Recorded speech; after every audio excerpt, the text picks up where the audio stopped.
రాష్ట్ర పరిశ్రమల శాఖ మంత్రి అమర్ తలరాతను మార్చేది సీఎం జగన్ కాదని జనసేన అంటూ విశాఖ జనసేన కార్పొరేటర్ పీతల మూర్తి యాదవ్ ఆరోపించారు. సోమవారం విశాఖ పౌర గ్రంథాలయంలో ఏర్పాటు చేసిన మీడియా సమావేశంలో ఆయన మాట్లాడుతూ సీఎం జగన్ గంగవరం పోర్టు ఆదానికి అమ్మేస్తే మంత్రి అమర్నాథ్ బ్యాచ్ ఆయా పోర్టులో ఉన్న స్క్రాప్ ను అమ్మేశారని, దీనిపై సిబిఐ విచారణ చేపట్టాలని డిమాండ్ చేశారు. నిజంగా చిత్తశుద్ధి ఉంటే మంత్రి అమర్నాథ్ వచ్చే ఎన్నికల్లో అనకాపల్లి నుంచి పోటీ చేస్తారని ప్రకటించాలని కోరారు. త్వరలోని రాష్ట్రంలో జనసేన మద్దతు ప్రభుత్వం ఏర్పడుతుందని ఆ రోజు అన్ని లెక్కలు తెలుస్తామన్నారు.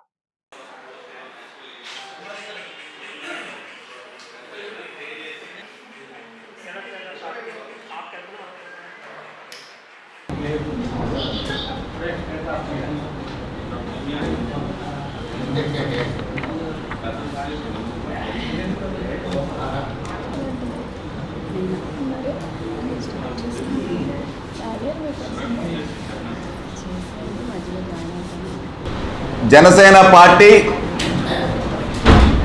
ఏదైతే నిన్న ఐటీ మంత్రి గుడివాడ అమర్ గారు మాట్లాడినటువంటి ఆయన చెప్పినటువంటి ఉపోద్ఘాతం ఏదైతే ఉందో, ఐటీ పరిశ్రమలు అలాగే భారీ పరిశ్రమలు కానీ చిన్న తరహా పరిశ్రమలు కానీ ఇవాళ రాష్ట్రంలో గత ప్రభుత్వాలతో పోలిస్తే మేము అగ్రగామిగా ఇవాళ అద్భుతంగా మేము తీసుకొచ్చామని చెప్పి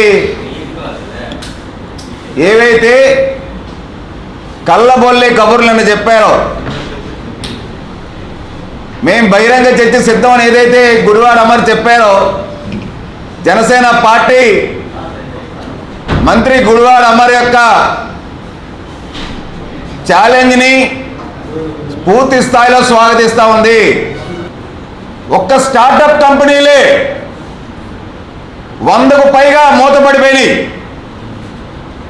ఉన్నటువంటి కంపెనీలు మూతపడ్డం, పెట్టుబడులు పెట్టడానికి ఎవరో ముందర రాకపోవడం, ఈ అరాచక పాలన దోపిడీ పాలనకు భయపడి పెట్టుబడిదారులందరూ కూడా వెనక్కి వెళ్ళిపోవడం రాష్ట్ర ప్రజలందరికీ తెలిసిన విషయమే కదా. హెచ్ఎస్బిసి 3500 ఉద్యోగాలు ఉన్నటువంటి హెచ్ఎస్బిసి కంపెనీ ఎవరి వల్ల ఇవాళ విశాఖ నుంచి తరలి వెళ్ళిపోయింది. గత ప్రభుత్వంలో చంద్రబాబు నాయుడు గారు డిసిగ్నేటెడ్ టెక్నాలజీ పార్క్ పాలసీ ఏదైతే ఉందో, ఆ పాలసీని వైసీపీ ప్రభుత్వం రద్దు చేసిన మాట వాస్తవం కాదా? విశాఖని ఐటీ హబ్గా తీర్చిదిద్దామని చెప్పి జగన్మోహన్ రెడ్డి చెప్పిన మాట వాస్తవం కాదా? ఏది ఉన్నటువంటి ఐటీఎల్స్కి కనీసం బస్సు సౌకర్యం లేదు. అక్కడికి వెళ్ళేటువంటి ఉద్యోగులకి రోడ్లు అస్తవ్యస్తంగా ఉన్నాయి, వీధి దీపాలు వెళ్ళే పరిస్థితి, వాళ్ళకి ఇవ్వాల్సిన రాయితీలు బకాయిలు ఏవైతే ఉన్నాయో ఆ బకాయిలు ఇవ్వలేని పరిస్థితి. సీతందార్ దగ్గర ఉడా కాంప్లెక్స్లో స్టార్టప్ కంపెనీలు పెడతానని చెప్పి ప్రకటనలు పలికితే స్టార్టప్ కంపెనీలు రాకపోగా, పెట్టిన 2-3 ఎత్తుపోగా ఇవాళ బ్యూటీ పార్లర్లు వేసినాయి. అక్కడ పరిశ్రమలు ఏవైతే ఇవాళ తీసుకొచ్చాయని చెప్పన్నారో, ఈ రాష్ట్రంలోనే కాదు జిల్లాలో అయినా కానీ మంత్రి గుడివాడ అమర్ కానీ ముఖ్యమంత్రి జగన్మోహన్ రెడ్డి కానీ ఒక్క పరిశ్రమను తీసుకొచ్చి స్థానికంగా ఉన్నటువంటి వాళ్ళకి 75% ఉద్యోగాలు ఇవ్వాలని చెప్పి ఏదైతే నిబంధన ఉందో,